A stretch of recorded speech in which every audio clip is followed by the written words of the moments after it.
Sound the horns, Hoosier Nation. Indiana has a new addition to their basketball roster here on this Monday night. We thought maybe it would come last week. We thought maybe it would come Friday or Saturday or maybe later this week. Monday was the special day where former five-star McDonald's All-American center Kel'el Ware committed to Indiana after a year at the University of Oregon. He was a top 10 recruit in the class of 2022, went to play for the Ducks for a year, started out last season really strong, and then it fizzled out a little and put his name in the portal, wanted a new territory somewhere else, a change of scenery, and that's exactly what Indiana University will present to him starting this upcoming season. We're going to dive into what exactly we expect out of Kel'el Ware in year one at Indiana. Will he start? Will he come off the bench? Who is Kel'el Ware? What do you need to know about him? What kind of comparison, NBA or college or otherwise, do we have for Ware? And what does this mean about Mike Woodson? We're going to dive into all of these questions and so much more here on episode 294 of the Hoosier Sound, where we are the official podcast of Indiana HQ. We're recording this edition of the Hoosier Sound on Monday, April 10th, 2023, where I am your host, Nathan Krishnan. Here with me tonight is my normal co-host, Matt Lukens. Matt, let's face it, Kel'el Ware's a center, and that's going to upset some people. They're going to say, why isn't Indiana going after guards? The way I see it, there is no player like him who is available in the portal or in the entire world of college basketball, frankly, because he is a special, special talent, and now he's an Indiana Hoosier. Yeah, he's a unicorn. It's been a while since Indiana's had one of these players. They kind of had one in Noah Vonleh, right? He's turned himself into one in the NBA, especially. But I mean, he's a guy that can spread the floor at 7 feet tall, but he can also bang down low. He can do everything as a big man. Now, the problem with him is he went to Oregon, who had two pretty good centers on the roster. So that never really made a lot of sense to me in the first place. But then he also went there and was very inconsistent, right? When you're inconsistent and you're a freshman and you have two guys in front of you that are pretty good in their own right, you're not going to get playing time. And I read an article about Oregon's struggles last year from an Oregon guy that covers the team, and he kind of blamed it on guard play a lot because they also had trouble with guard play last year and said it really affected the centers, and he wasn't really getting good looks or good passes, or it just wasn't a good situation for him. So right, he transfers. Former top 10 recruit guy out of Little Rock, Arkansas. And there's a reason why he's like the number one transfer, or I think he's like what, number 3 or 7 or something like that. He's one of the best. It's all debatable. He's one of the best players in the portal, from just a talent standpoint, from a possible output standpoint, from an even eyeballs perspective. Again, like Hunter Dickinson's number one, clearly, right? For talent and for eyeballs. Yes. But if you follow NBA draft stuff, you follow recruiting or whatever, Kel'el Ware is not that far behind. Again, he's a top 10 guy. He's a 5-star recruit. He was a predicted lottery pick this year, who's coming back for a second year. These guys don't stick around normally for 2 years, right? And the last time Indiana got one of these guys, and they stayed multiple years, and they were a projected lottery pick in their class, and he stayed, that was who? Christian Lander, right? It was a guy who was a top 10 recruit in his class. He's number 1 overall point guard. He reclassifies. He loses the 5-star ranking and then ends up on the bench at Western Kentucky. I'm not saying that Ware is Christian Lander, and Ware has a significantly more talent. He's got the size, he's got the length, he's got the athletic versatility. Look, he's nowhere near the same player of Christian Lander. No. But there are the ghosts of Christian Lander and Tamar Bates, this commitment, and you were talking about this before. Yeah. So I'll let you take over the reins here in a second, but this is I use chance at righting the ship when it comes to 5-star recruits in the development at IU. Yeah. You know, it's been 50-50. You've had the Jalen Hood-Shafinos, you've had the Romeo Langfords, you've had the, you want to go all the way back, you had the Eric Gordons, right? Who've come in and been fabulous for the program. Yeah. But with those guys, you've also had the Tamar Bateses, and you've had the James Blackman Juniors, and you've Blackman had wasn't bad, but then Blackman was a Lander. 5-star top 15 guy that ended up staying for 4 years and barely even touched the NBA. And right? And it's just the injuries Yogi sucked for him too. You know, Yogi was here for 4 years, right? Like these guys that you want to like mold into NBA players as fast as possible. And you have Tamar Bates, who's going to be a junior, right? And transferring to, you know, I don't know, he might go to Kansas State, right? For example, right? Yeah. Transferring out of the program. You have Christian Lander, transferred last year out of the program, is now a junior sitting on the bench at Western Kentucky. I don't know why I just said that in an Italian accent, but especially with that school, very, very little Italian influence. The Hilltoppers. But like this is a chance for IU to right the ship as far as the record with 5-star recruits, and it's especially important with an incoming class in 24 where you are sort of, you've been recruiting these guys for now 2-3 years. You know, you have Badunga from Kokomo. You've got Liam McNeely from Montverde. You've got Trent Sisley's in 25. You got Harper, Dylan Harper. Ron Harper's brother. In 24, all these guys, top 10 recruits, like 5 stars. Ron Harper Jr.'s brother. Okay, Matt, the real Ron Harper won rings with the Bulls. Okay, all right. Okay, Ron Harper Jr.'s brother, the junior. Respect the name. Sorry for the record, I'm talking about Junior. I'm not talking about a 40-year-old man. Okay. I mean, this is so exciting, right, for Indiana basketball, and I understand. There are going to be folks that say, wow, this is someone who, Kel'el Ware is someone who averaged 6 points last year, 4 rebounds a game, and a block and a half. Why exactly should I throw a parade? And no one should, I guess, throw a parade. But what this is Mike Woodson convincing someone who could have picked to go anywhere, right? Once Kel'el Ware put his name in the portal, it was his choice where he wanted to go. He could have gone to UCLA. He could have gone to UConn. He could have gone to Gonzaga. He could have gone anywhere. It doesn't matter if like those schools actually called him. If Kel'el Ware expressed interest anywhere, Duke, he would have gone to Duke. Kentucky, he would have gone to Kentucky. John Calipari would have found a roster spot for him. But Mike Woodson was able to get the visit, and I know it took maybe a few more days than IU fans would have liked, but he got the commitment. And now you're starting to see the storyline, right? It's Jalen Hood-Shafino who comes in 1 year to the NBA. Trace Jackson Davis, his career was in flux when Mike Woodson started at Indiana. What happened? Woodson turned him into my National Player of the Year. Obviously, factually a first team All-American, and eventually what you'll see here in June, an NBA draft pick. So you've got Malik Renew in house, right? He's going to be another interesting piece to this puzzle. But Ware comes in now, and we're talking about a 7-foot, 210-pound prospect who is unlike any other player in college basketball. He can dunk on you. He can protect the rim. You saw a block and a half per game last year in very limited playing time.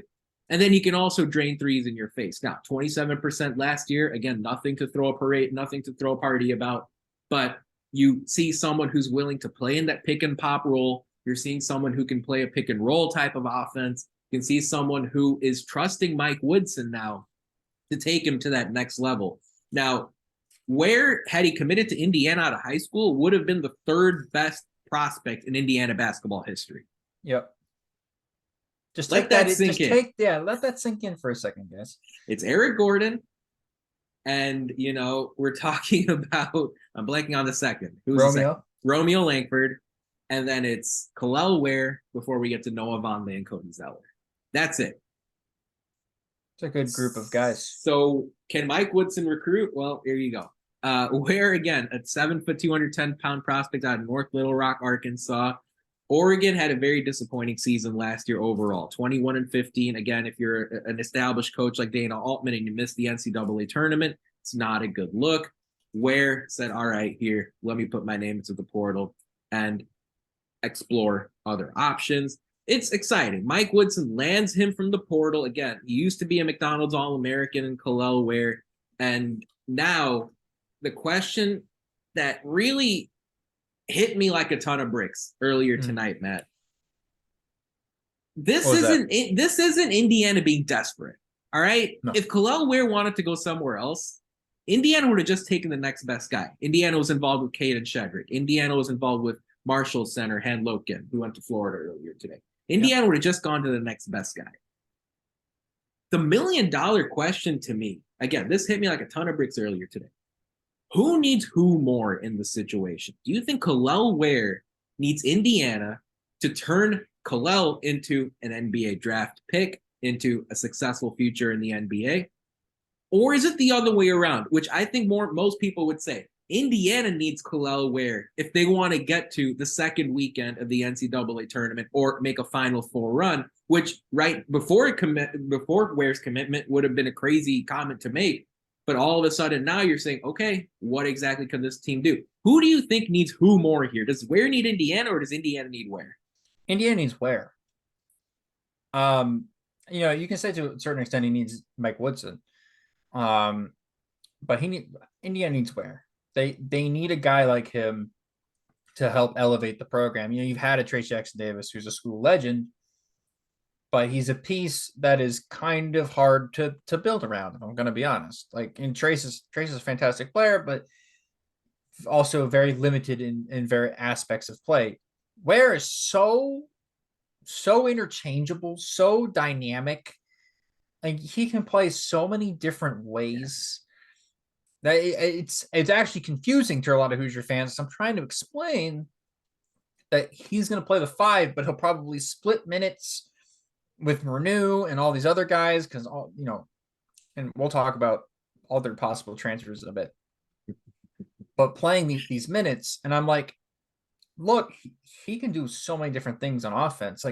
There is a world in which IU can go smaller, play a 7-foot shot blocking big, and play 5 out, like modern offense, and run stuff, that we were kind of seeing FAU run and we were seeing UConn run in the national championship game. IU can do that now with this player addition. And we're not even talking about Peyton Sparks, who was, an all MAC guy. Yeah. Off the bench. Right. The depth at the 5 is insane for IU. Honestly, it might be the best in the country at this point. Yeah, and people are going to sit here and tell me, Nathan, I just watched the NCAA tournament, and centers didn't matter, right? Maybe outside of Adama Sanogo, right? The big man didn't matter. Except all I'm saying is when you have players like these available at your disposal, you cannot ignore them. No. And the fact of the matter is, even if you go back and you look at the national champs, okay, we're not talking, okay, Final Four is nice. No question about it. But the national champs continue to be who? It's the North Carolinas of the world. It's the UConns. It's Kansas, right? It's Kentucky. It's Duke. These are the teams that are winning national titles, right? It's that Baylor team with Scott Drew that ended up winning it all. It's Virginia with Tony Bennett. It is power conference schools that all have a different style of play. They just got to figure out who their best 6 or 7 players are. And those 6 or 7 players have to be versatile. They have to be tough. They have to play connected basketball. And that's the name of the game here. Now, if we look at 24/7 Sports, they went out during Ware's high school recruitment and gave this scouting report on who Ware could be. And they said Ware oozes with natural talent and elite upside. He has vastly improved from this time last year to his senior summer. He has great size and length, plus some complementing skill as he shows great hands with nice touch out to the arc. Ware is a long way from being a finished product, but has the raw tools, potential, and touch to be a serious problem on both ends of the floor. And this is, frankly, folks, a play by Mike Woodson on potential, not production, right? Hunter Dickinson, we've seen him go out and record double-doubles and be an effective college basketball player on both ends of the court. We have not seen that with Kel'el Ware. But Mike Woodson's betting here that he can turn Ware into Jarrett Allen in the NBA or Karl Anthony Towns in the NBA. Who knows where the end result is? But that's why actually I look at this and I say Ware needs Indiana more than vice versa. Because I really did feel like Indiana could have just gone to the next best option. And Ware maybe one day earlier in this process, he would have said, oh, I can just go back to Oregon, or I can go to Arizona, or I can go to Texas, or whatever. He sees something here. And this is stuff we've talked about on previous podcasts. Once you see the results, and Mike Woodson has not only recorded the results on the court, which is getting to the NCAA tournament in his first 2 years, which is getting strong individual performance out of highly rated players, but the off the court stuff matters as well. He is someone that right now has earned the respect of college basketball around the country. And again, Indiana hasn't done diddly as far as like Sweet 16s or Final Fours. And it's going to, look, they're going to try to do it again this coming season. We'll see what happens. But as far as running the operation and bringing some pedigree to Indiana basketball, he's kicked the rear end of a lot of good teams through 2 years. He has won recruiting battles that are tough. He's scheduled Kansas and Arizona, which are very difficult to do when you have had very little winning history in recent years. And all of this builds up to landing, Peyton Sparks, a critical in-state piece, and now the big fish in Kel'el Ware. So there's a lot to digest here. We are the Hoosier Sound. This is episode 294. We're going to be with you from here the rest of the way. This might be the first of like 5 podcast episodes this week. We usually try to put one out every time someone commits to the Indiana basketball program. There's so much to digest here as Kel'el Ware says yes to Indiana. Matt, this is someone who averaged 15 minutes a game last year. Yep. Is he coming in and starting from day one? Is he someone who's going to come in as a reserve? What's and longer period here? What's the timeline? Do you think he's angling to be a one and done player that is 1 year Indiana and off to the NBA, or exhausting all 3 of his remaining years of eligibility? I will tell you this from the information that I know. IU was planning on going with a Shedrick type big at first, especially when he wasn't in the portal yet. And a Shedrick type big, 2-year guy, kind of bridge the gap to 25 and kind of figure things out there. At the big spot, go get, Sparks and see what he can do, bring as well. Then things changed with a certain 2024 recruit. And so now the timetable has skipped a year. Yeah, it's accelerated a year. So it's 2024. You got to have a spot open on the roster. So they decided to go after a 5-star big that will be here for 1 year.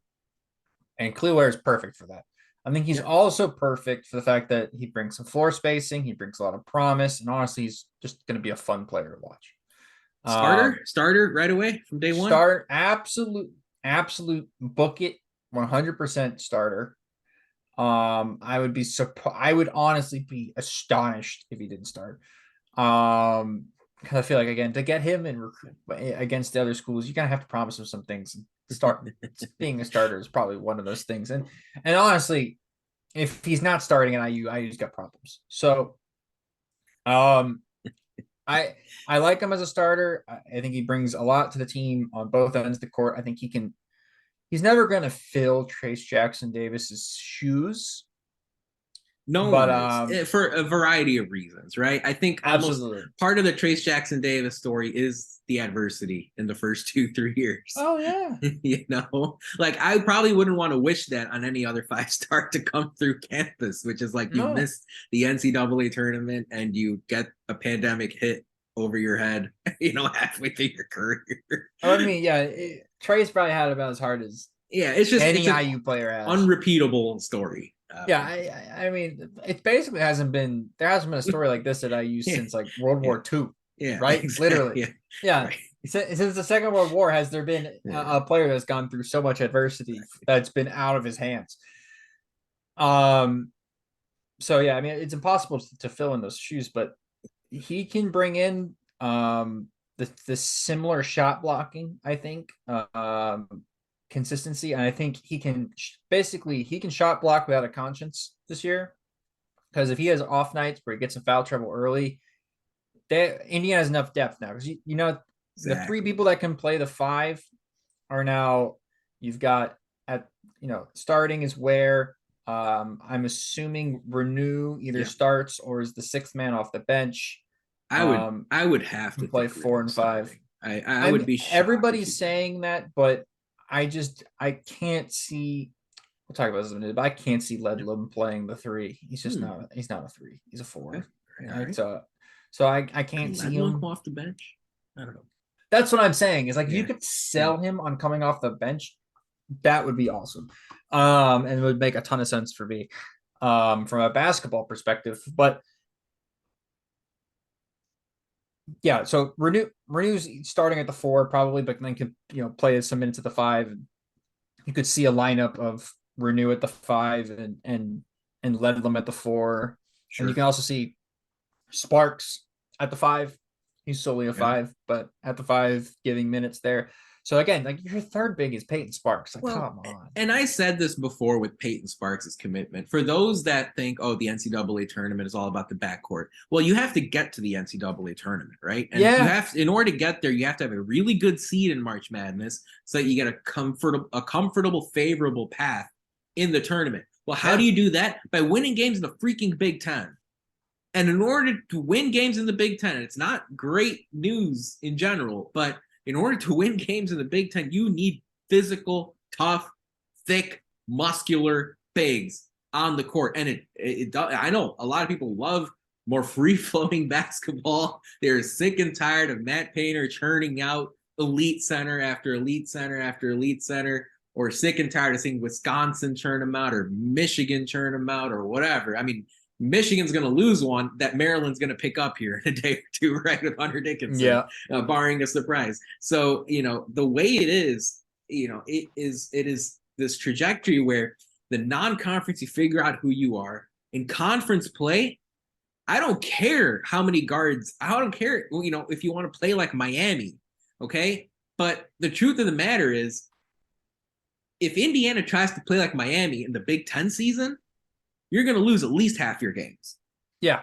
with That's this true. personnel. Yeah. So you have to go out and you have to add these quality players who become available to you. Where overall, yes, a 6 point per game player through year 1. His highlight though all season was the tournament that they played in non-conference out in Portland, where in a 3-game stretch, 3 games in 4 days, he looked like the lottery pick a lot of folks thought he would be. He played 26 minutes against UConn, 34 against Michigan State, 37 against Villanova. And in those 3 games, he put up 18, 17, and 13 points, in addition to a variety of other skills that he displayed. Go back. If you're an Indiana fan and you want to know more about Kel'el Ware, go to YouTube, go to wherever ESPN probably has, because they televised the PK85 back in November. Find Oregon's games against UConn, Michigan State, and Villanova. Those are the 3 games where Ware really showed his entire repertoire, what exactly he can do on the court. And as Matt mentioned a moment ago, he just got lost on the depth chart because of the depth that Oregon had as far as their center position. A guy like N'Faly Dante, for example, just had to get minutes. And just because of that, Ware got lost in the shuffle as far as Oregon's concerned. I think Ware's automatically sharpied into the starting lineup here. Of course, Indiana's looking, crossing their fingers, knocking on wood for the good news that Xavier Johnson gets his waiver approved. If you look at the kind of players Mike Woodson's going after, there are some guards, but not many. We've heard some news about L. Ellis. Of course, we've heard some news about a couple other guards here and there. Of course, Indiana was involved in the Caleb Love pursuit. But overall, it seemed like more wings and more bigs. It kind of implies some signal that Indiana's confident about Xavier Johnson getting that waiver approved. Of course, he spoke at length with the Hoosier Hysterics podcast over the last few days to share some of his thoughts. That would be a huge win for Indiana if Johnson gets that waiver approved. If that happens, Indiana still has 3 spots open. And we're going to dive into some of the options that Indiana could get into there in just a moment. But first, it's time for Who Won the Week this past week in IU sports. And this is also news that came down earlier here on Monday. Mm-hmm. We absolutely have to tip our cap to Indiana women's basketball legend Grace Berger, who was drafted 7th overall by the Indiana Fever, folks. So she's going to stay in the state here and play for the Fever. at Gainbridge Fieldhouse. How exciting is that going to be to see her wear those Indiana Fever colors? It was nice to see the Fever draft Ali Patberg last year. Of course, that didn't work out in sort of a full-time roster spot. Now, really excited to see Berger take the court here with the Fever this upcoming season. By the way, it's a quick turnaround here, folks. WNBA season gets started shortly. I believe in a month or so, they get games going. So it's so exciting to see Berger get picked by Indiana. It's the highest draft pick in Indiana women's basketball history. And Terry Morin, once again, deserves so much credit for the work that she's put in. Can't wait to see Berger. Those jersey sales are going to go through the roof here.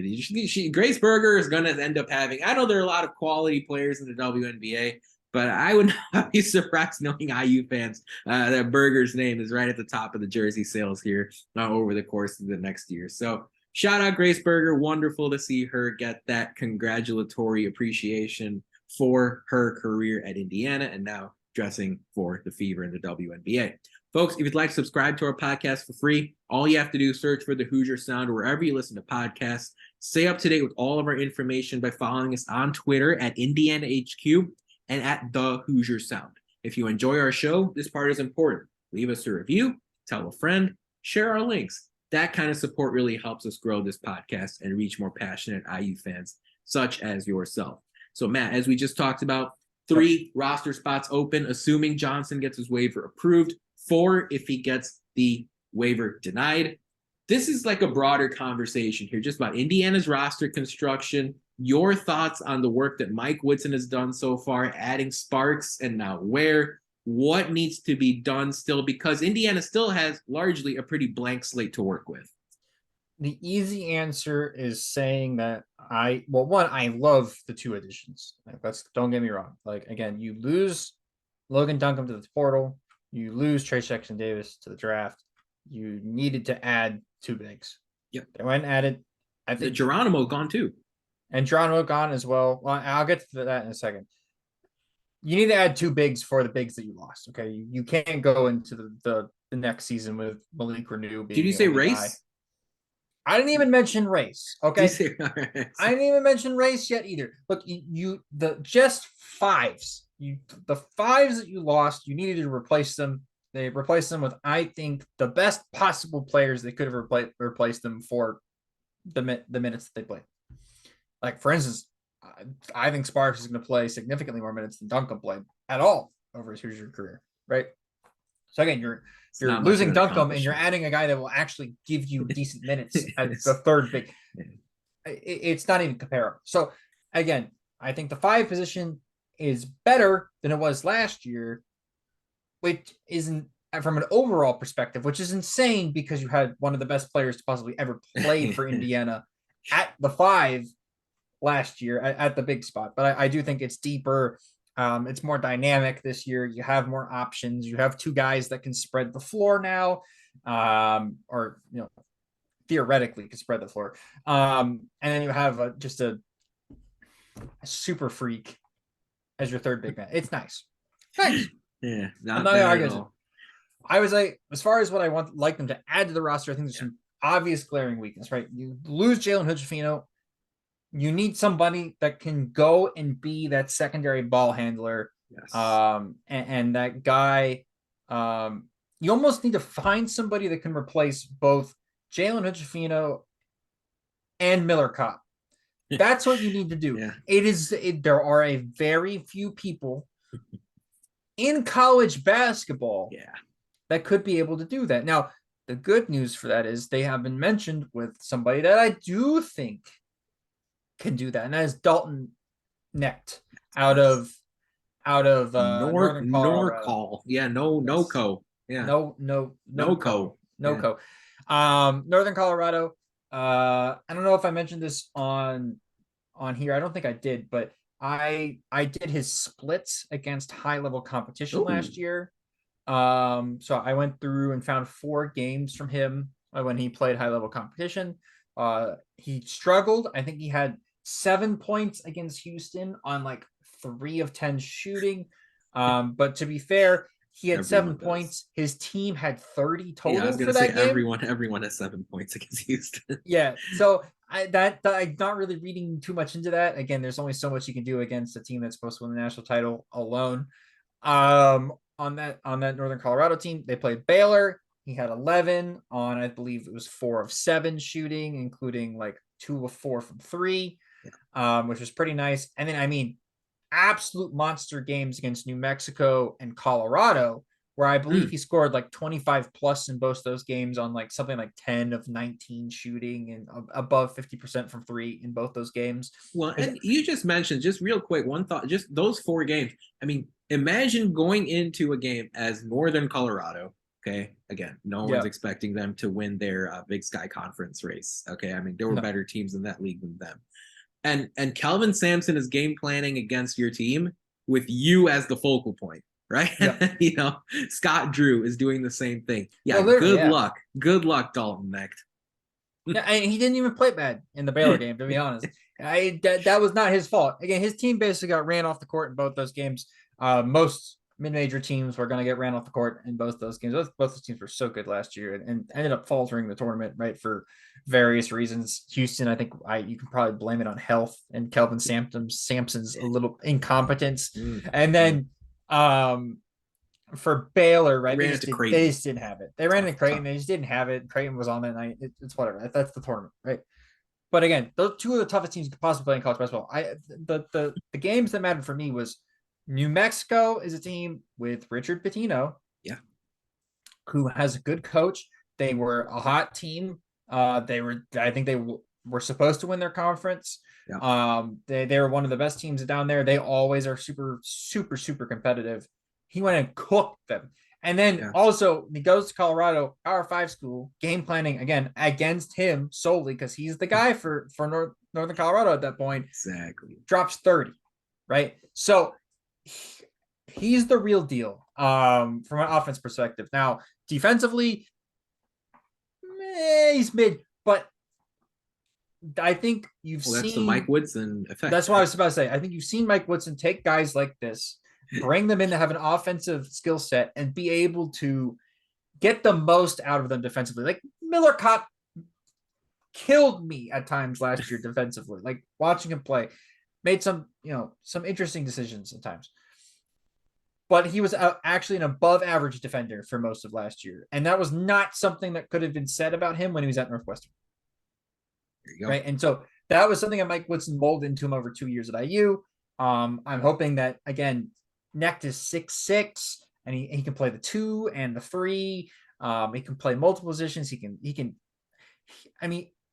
do the whole shot, solo shot creation thing that Jalen Hood-Schifino did, and he can be your sniper spot up shooter. He's a very rare combination of both, and that's why I like that. Now, that doesn't mean he's gonna drop 30 points a game for IU or anything. I'm not saying that, but he's definitely a guy that come in and give IU 12, 13. You have Ware, who I'm projecting can give you about 12. 13. You have, I think, Xavier Johnson. It's his team. He's a guy that can give you 14, 15, right? From being the lead guy. And then you got to go get one more dude for the starting lineup because I'm assuming, Trey Galloway will probably start as well at the 2-guard spot. Yeah. And so, again, it's between either can Renew give you 10 points per game and close to like 8 rebounds per game or something like that, or you go get somebody like Chris Ledlam from Harvard, who's a guy that averaged about 20 at Harvard. He's a meatball. Okay. He's 6'6". He's 6'6", but he's chunky. All right. He's chunky. He's hard to move. He plays angles in the post. He can put the ball on the floor. He can shoot the ball a little bit. He shot about 30% from 3 for his career. He can do a lot of different things. Just think Race Thompson, but a little bit smaller, but also a little bit chunkier.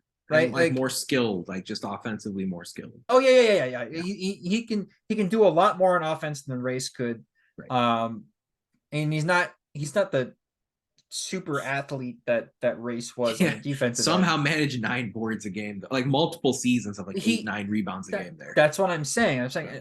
He plays angles really well in the post, whether it's box outs, whether it's I've seen some stupid finishes from him where he's just like he's like the guy's 7 feet tall and he's like leaning into him and just tossing the ball over his head, and it somehow goes in. You need a guy like that on your roster, right? So that's why I'm saying I'm expecting him to start. He'll probably split minutes. I think him, Ware, and Renew. Yeah, Renew. So Ledlam, Renew, and Ware will all have this weird rotation thing where you'll end up, each guy is going to end up having like something like 25 minutes, right? And you just have to Renew will be playing at the 4 at times, then Ware gets a rest for a 4-minute stretch, and then it's Renew and Ledlam, and then Renew gets and then it's Ware and Ledlam. Like, I think that's kind of how it works. And then you throw in Sparks when the matchup asks for it, when it's a smaller team, when you probably need to be a bit more rebounding focused, right? Because I don't think Ware is that guy. And Ware's going to get rebounds because he's tall, but Ware's not going to get rebounds against more physical guys. That's when you bring in somebody like Sparks, who can be a bit more physical with dudes, right? Like, you have the ability to be incredibly flexible with these 3 guys if IU does end up securing the final 2. And that's exactly what stands out to me, right? Okay, if Indiana does eventually land the commitments of Dalton Knecht and Chris Ledlam, first of all, we will have a podcast for each of them. Absolutely. And second of all, that still leaves one roster spot open for Mike Woodson to explore his options. If those guys commit, even if they don't, right? 2 things stand out to me about Mike Woodson's approach this offseason. The first thing is the versatility. Every player that he goes after can do 7 different things.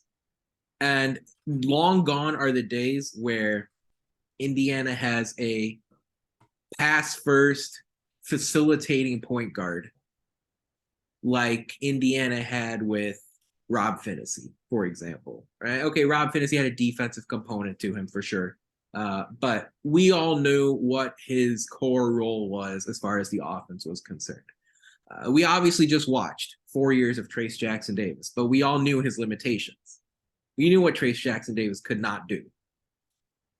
Every player that Mike Woodson goes after can do a bunch of different things.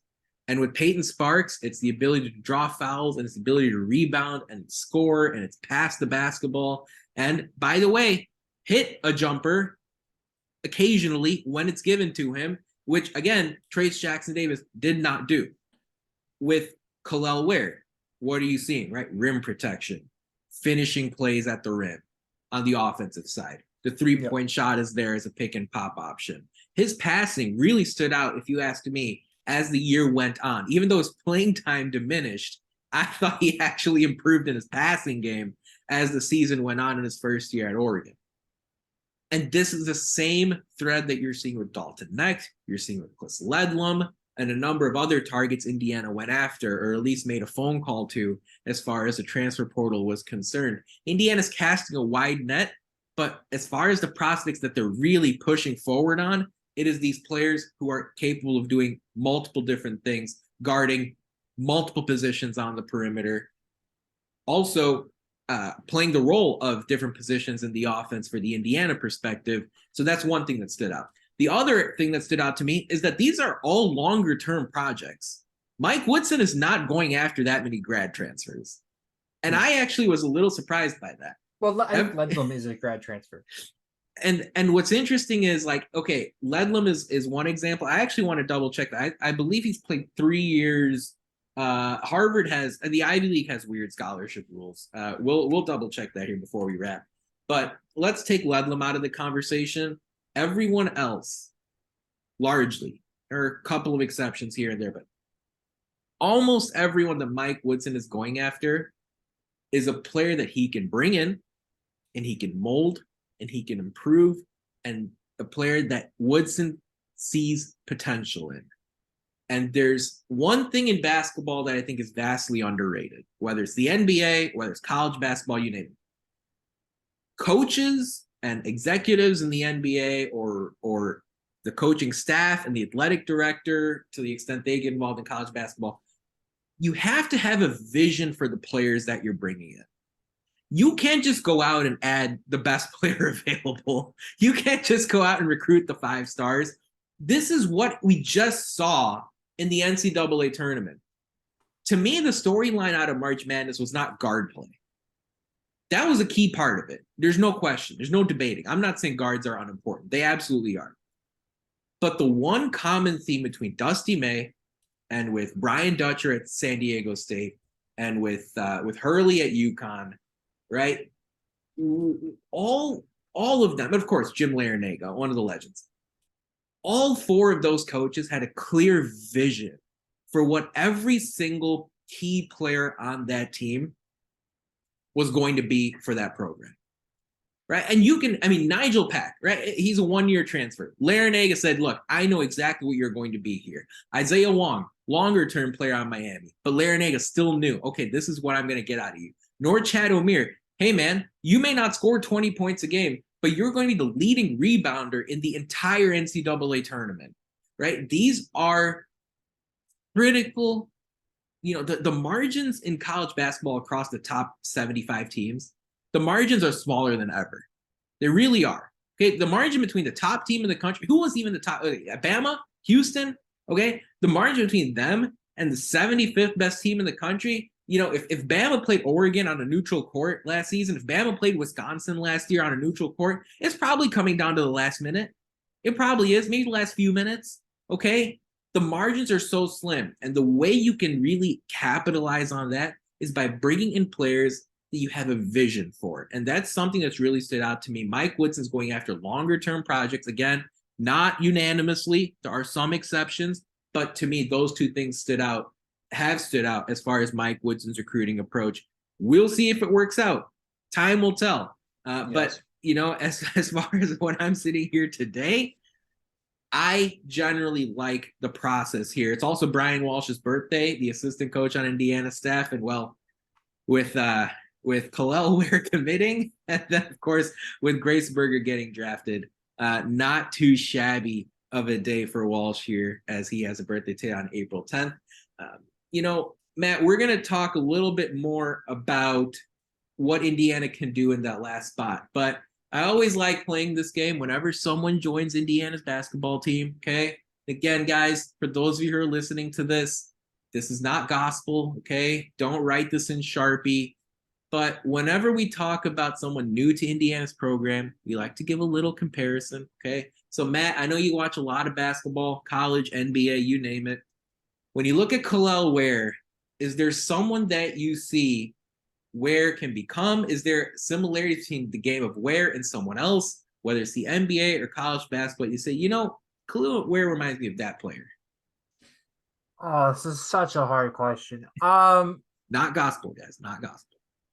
Don't write this in Sharpie. Okay? Off of players that have been in college basketball recently, I would say the closest example is probably Chet Holmgren.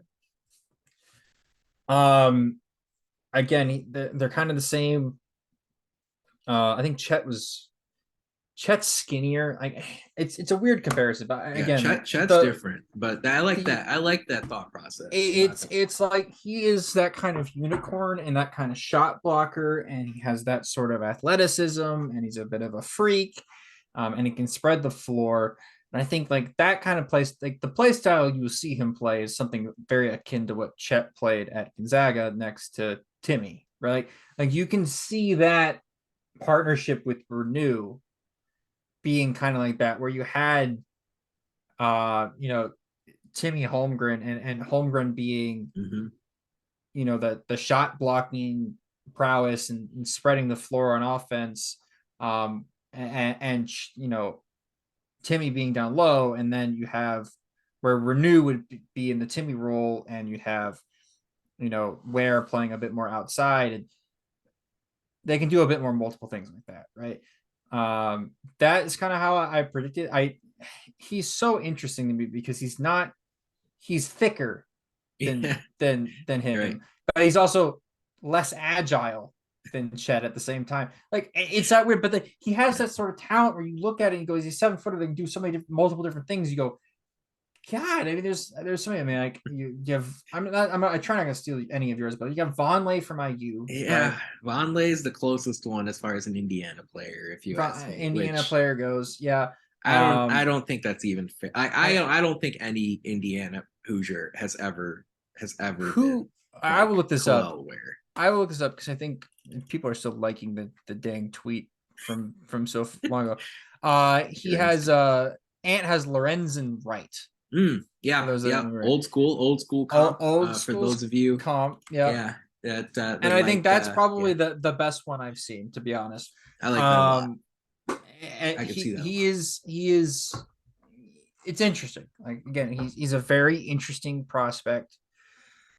I just man, IU really has not had a player like this, and I didn't Ever. expect to I don't. actually. I should have expected. I should have been prepared, but I really didn't have a player count for this. So I think right off the top of No, my head, it's fine. I off mean, the top it's of my head, hard. I think that's the point. it It's is so difficult. hard. It's so hard. It's so hard. But again, off the top of my head, I think the style of play in which he will be utilized at IU very similar to how Chet Holmgren was used at Gonzaga.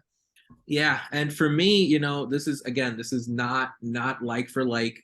It's a bit of a stretch, but when I think of sort of a best case potential out of Kel'el Ware, like really best case, he really comes in and he commits himself and he applies himself. Which, by the way, it's not all rainbows and sunshine with Kel'el Ware. If it was, he wouldn't have put his name in the portal, right? Mike Woodson does have to extract some more intensity and fight and energy out of Ware. Really get Ware to refine his game in the paint. Mike Woodson has a great player in his wheelhouse right now, but there's a lot of work, a lot of improvement that needs to be done. And Kel'el Ware will probably be the first person to admit that. To me, the best case for Ware is Karl-Anthony Towns, and it's a name I mentioned before, and it's a crazy thought, but Towns has about 25, 30 pounds on Ware, but Ware, of course, super young here. We know Cliff Marshall is going to be excited to get Kel'el in the weight room as far as Indiana is concerned. But Towns is someone who he was so refined in his game. He was so productive, even going back to one of the first games, the first games he played at Kentucky, and then, of course, becoming that top pick with Minnesota. That's the best case to me. I see similarities. Yep. I see similarities where if Ware can apply himself and if he can really lock in and improve on his efficiency and he can stretch himself out to playing 30 plus minutes a game, there is some of that. And Towns is one of the most successful players in the NBA. Just when you look at the years he's had with Minnesota and the Wolves are about to take the floor for the play-in tomorrow after making the playoffs last season, which for the Minnesota Timberwolves is like the peak of the franchise in all honesty. And Towns has been a big part of that. So Ware and Towns, I could see Mike Woodson showing some Karl-Anthony Towns film. Also a reminder that, Mike Woodson did quite an impressive job in improving Julius Randle and Mitchell Robinson with the Knicks. When Woodson was an assistant on the Knicks staff before coming to Indiana, he wasn't just kind of an overseeing assistant on Tom Thibodeau's bench. No. He was involved directly with getting his hands on the improvement of Julius Randle and Mitchell Robinson. And if you see those guys' numbers from before Woodson joined the staff in New York to where they are now, Mike Woodson played a major role in their development as NBA bigs. That's the kind of trajectory you can see potentially. That's the key word with Kel'el Ware, but it's there if he really commits himself to Indiana and the coaching staff here. So much to discuss, so much to digest here as far as Kel'el Ware to Indiana. Real quick, we're just going to give a shout out to our social media channels. If you haven't followed us already, you can find us on Twitter, Facebook, and YouTube at Indiana HQ, as well as at the Hoosier Sound. Matt on Instagram and on Indiana HQ, but what are we? Indiana.HQ. That's where you can find us, where we have you covered over on Instagram. All sorts of things to discuss here. If you have followed us, thank you. Spread the word. If you have not, again, tell a stranger, tell the cashier at the grocery store. As long as they are a fan of Indiana sports, we want them on board. We don't no judgment here. It can be anybody as long as you care about Indiana sports. We want you. It's a complete, widespread collection of folks that follow us here. Join the masses. We're close to 10K. All I'm saying. So I'm just saying. So that's where you can find us on socials. There's so much to think about here, Matt. There's one spot left. If Indiana's even able to land Ledlum and Necht, which is going to be their focus here until further notice. That last roster spot, what would you like to see Indiana do with that? Is there a particular type of player would like to see them pursue before it's all said and done to round out the roster? Again, I need a dynamic guard. Dynamic guard. I've seen IU push for L. Ellis, Naporto from Louisville. Another project player, right? We talked about that. Another project player. Ledlum, 2 years, by the way. I don't know if you saw that. Chris Ledlum's got 2 years of eligibility left. Ledlum has 2 years. Dalton Necht, I believe, has 2 years as well. I believe he has 2 as well, yeah. Which is awesome.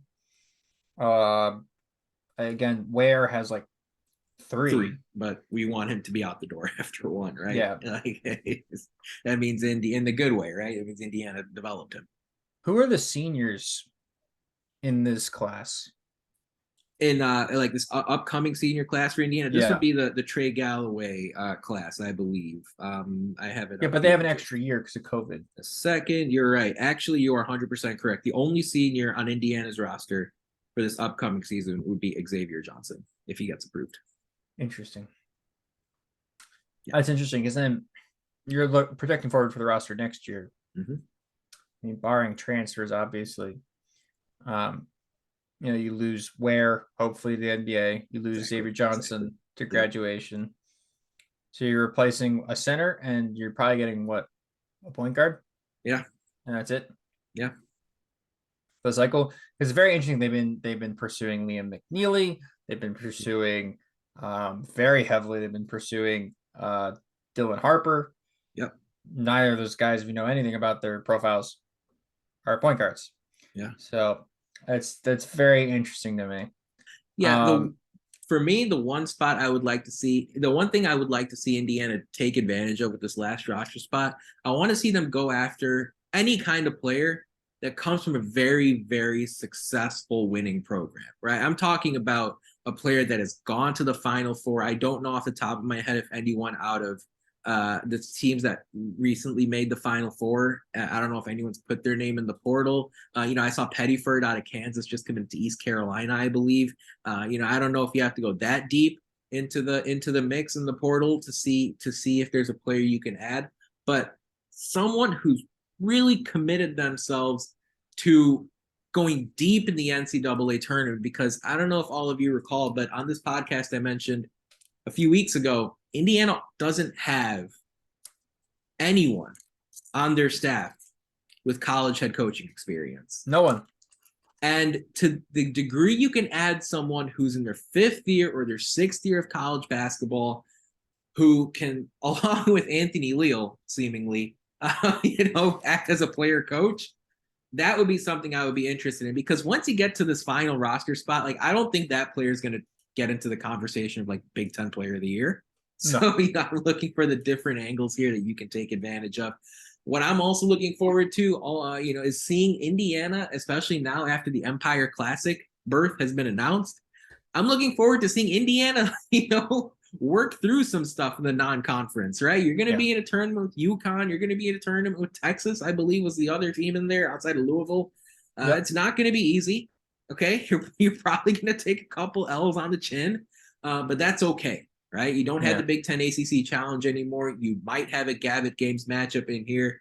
We'll see how that goes. That would be, that would be interesting if Indiana was able to get another Gavitt Games showdown. And then, of course, you do have Kansas visiting Bloomington in December. Of course, with that said, though, lots of opportunity to add a couple of teams, possibly Dusty May, maybe ring him up, see if you can make something happen. Even though Florida Atlantic looks like they're going to see a top 10, maybe even higher team going into next season. I'm looking forward to seeing Indiana add tough games to their schedule, figure out your roster in non-conference, then go into Big Ten play with a sense of who you are and what you want to be. Matt, as we wind down here on this Monday night, so much to talk about. Is there anything we missed? Anything you want to bring up unprompted here? This is your time, or what else is on your mind as we close up shop here on Monday? Ledlum is not a 3. Stop telling me he's a 3. If I see another I see another print. I've talked to so many people. It's not just me. Okay, like I get it. You think it's just like my opinion that he's not a 3. I have talked to. I'm a name drop here. Ant said he's a 4. Sam Story said he's a 4. I've talked to you. Insert names of any of the assembly call guys. 4. I've talked to pro draft scouts. 4. He's a 4. And you're talking to a big Ivy League super fan here who can also tell you that Chris Ledlam is not a 4. Who's not a 3. He is a 4. Thank you. Yes. He's not. Yeah, Nathan. not a 3. He is okay, for you guys don't know, Nathan genuinely out of just pure enjoyment watches the Ivy League. Okay. Yeah. This is what Nathan does in his free time. Well, Friday nights, the boring Power 5 leagues don't put anything on. Except, right, and it's just Ivy League, right? That's it. Fire me up. Let's go. So again, and he's been to games in person.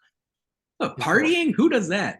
He's a 4. He's a 4. Okay, he physically could not. It was not athletic enough to guard the 3 in the Ivy League. He is certainly going to be unable defensively to play the 3. Okay, there it is in the Big Ten. It's not going to happen. Okay, I'm tired of seeing it. If they try to force that into happening, I will lose my mind. Okay, and plus it hurts spacing because again, he's a 30% 3-point shooter. You want him to be the worst 3-point shooter on the floor for IU. Yeah, right.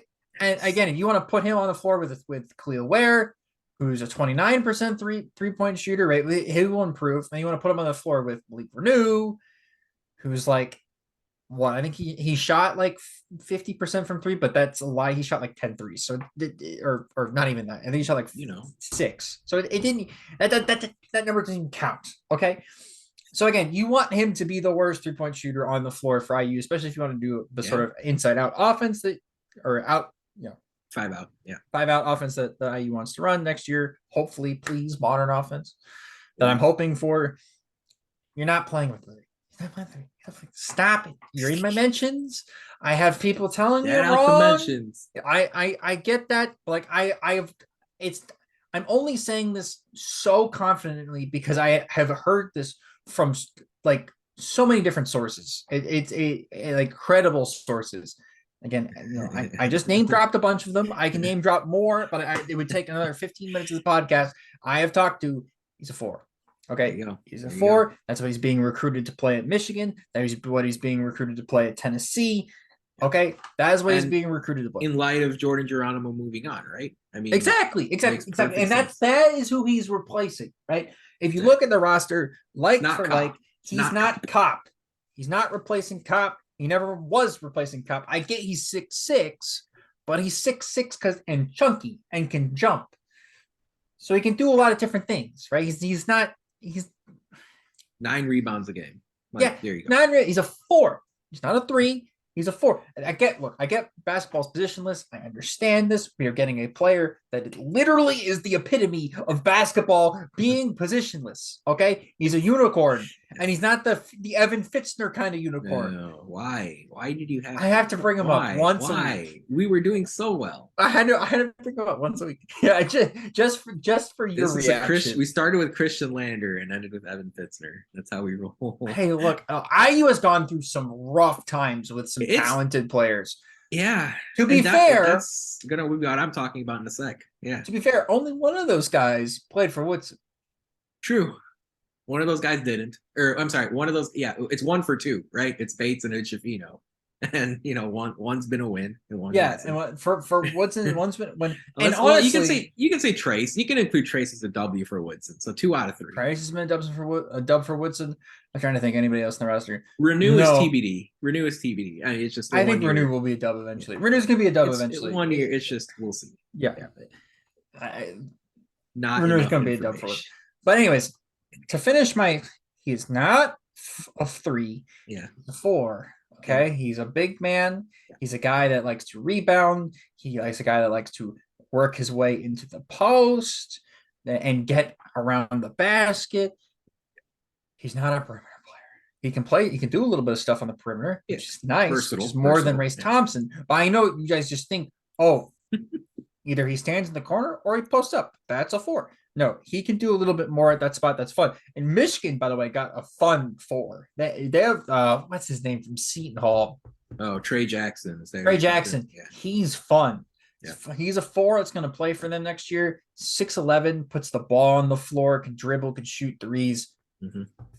Fun. That's fun basketball. I want fun basketball. Okay, I'm fighting. I am fighting for fun. And people are like, Renew is never gonna come off the bench. There's no way. They'll never get Ludlam to come in. I'm like, if you believe in Mike Woodson, he's selling people on the ability to come and play in Indiana to compete for a Big Ten title and compete for a national title. If that means they come off the bench and play 25 minutes a game, I think they'd probably be willing to do that as long as Woodson can convince them in the correct way and not give them false promises, because then you're leading people down a road that is bad for the program. So again, he's a 4, not a 3, 4, not a 3, 4, not a 3. Thank you. That's it. There you go. And we'll see how that was awesome. We'll see how Mike Woodson addresses the roster with that final spot here. To me, like the thing we just talked about for a moment there was how Indiana has had a very mixed bag of results with 5-star prospects, right? It's been a wide range of results, from one and dones like Eric Gordon to 2 and dones with Zeller and Zeller with 2. The one and done Chafino. Oladipo was not a 5-star, but 3 years and he was gone. Yogi and Trace were full 4-year option players, exhausting eligibility. They felt like 5-year 5 stars, right? 5-star recruits, exhausting every year of eligibility. Of course, Trace could have come back, but come on.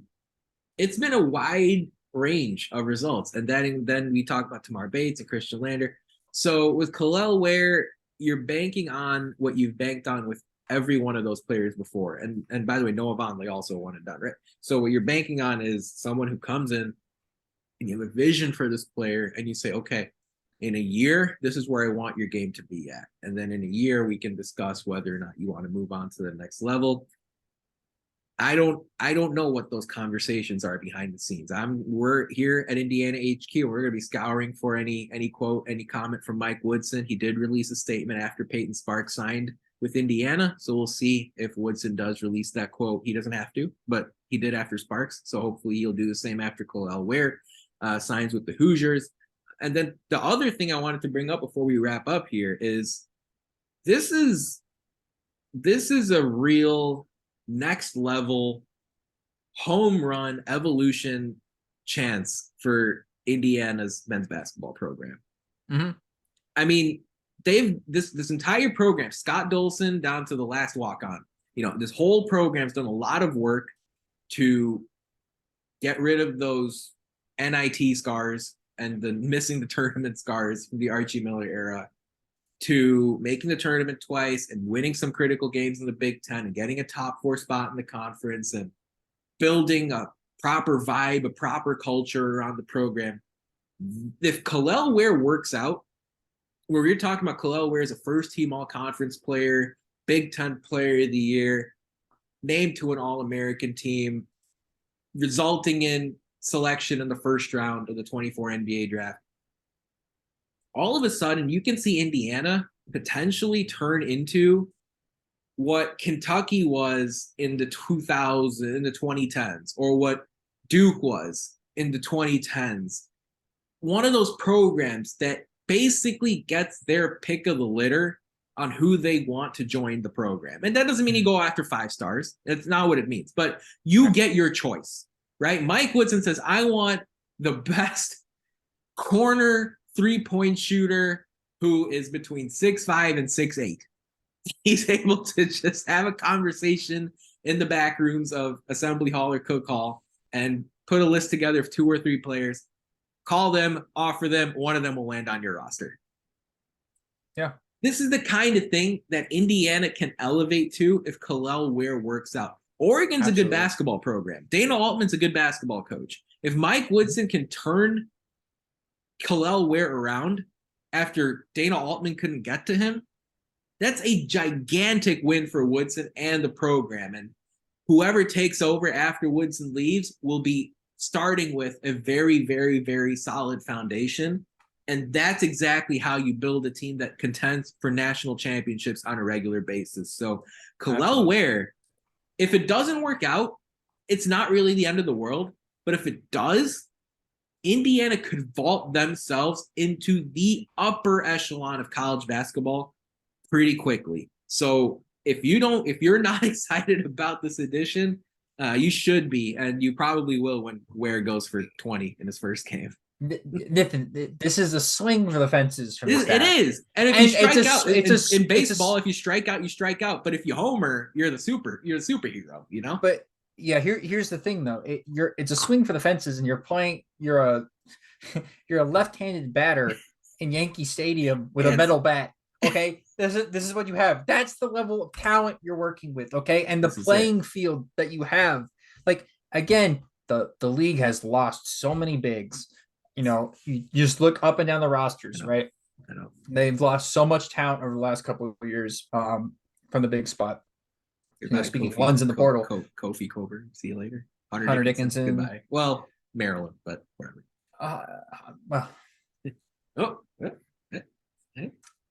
We'll see. Hunter could always return to Michigan. We'll see. That would be interesting, wouldn't it?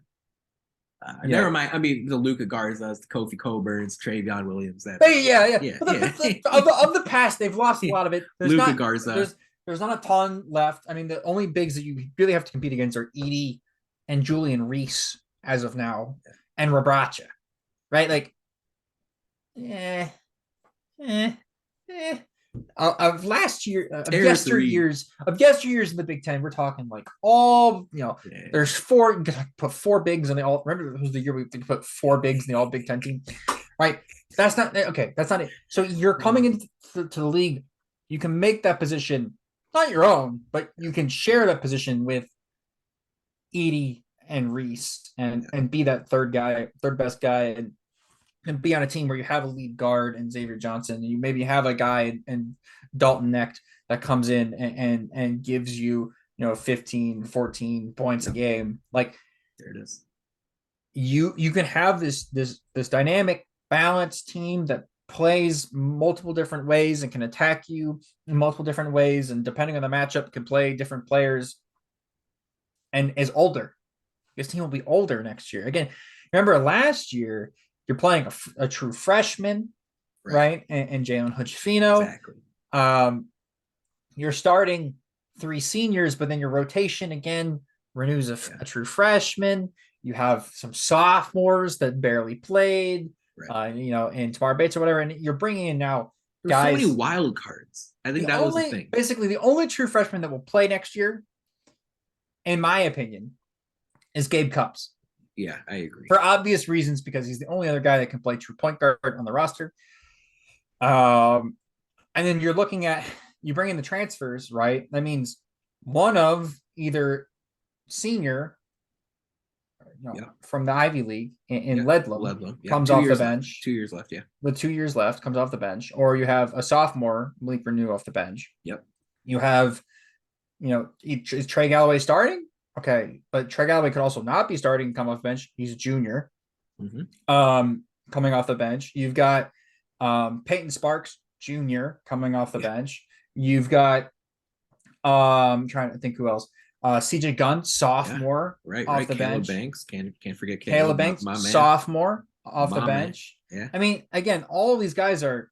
And then, of course, Ja'Kai Newton, right? That's the one. Ja'Kai Newton, basically the only freshman, and then Anthony Leal, who probably still won't see the floor, and then who else is the player coach? The last spot.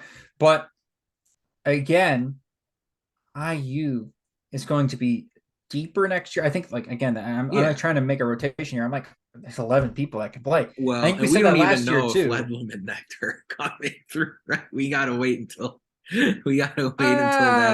Look, look. In portal season is wildly crazy. Look. I've been talking like Dalton Knecht and Ledlam are for in sure. the lead for sure, and On Three is projecting that too. But it's just On Three is projected both of them to go to IU. And that IU is in the lead in both those recruitments. I get that. Okay. Right. And that's kind of where I'm basing this off of. But Ledlam's going on a visit to Tennessee, I believe, this weekend. He could get a ridiculous NIL offer there and end up going there, right? And then there's still a plenty of other guys that I can go at and get in the portal that are not what he is, but can offer a different way of playing, right? And so again, then you'd have to probably talk about Banks probably playing more minutes at the 4, and you can figure it out from there. But I really like where the roster is at as of now with the players that are on it. And now you can sell people on being able to play with Xavier Johnson and Kel'el Ware. Like that's a fun 2 guys to be like, hey, I want you to be the 3rd option. Hey, I want you to be, here you go. Either the 4 or the 4th option, or coming to be the main guard. Like there's fun. It's fun. Yeah, this is fun. I like. I mean, this is a great time. It's fun. You got a number of jacks of all trades on this roster who can do a bunch of different things, versatile options, utility knife type players. That's exactly what you want to build your roster around. And then iron sharpens iron. So, these players will now in the summer and going into the preseason, they'll figure out who's better. Who's the best 5 and who's the best 6 man and who's the 7th and 8th guy. And, there you go. That's all to come, folks. Plenty to decide, plenty to discuss. This is just the beginning here as Indiana builds their team for the 23-24 season. Kel'el Ware, though, did say yes to IU earlier on Monday. But that about wraps it up for 294th show of the Hoosier Sound. Thank you so much for joining us. We really appreciate your support. To hear more fantastic episodes like the one you heard today and the ones you may hear again this week, be sure to follow us at Indiana HQ and at the Hoosier Sound to make sure you don't miss any in the future. You can also go to our website, indianahq.com, to find it all in one place. But as always, thank you for listening, Hoosier Nation, and we will see you next time. Peace and love. Go Hoosiers.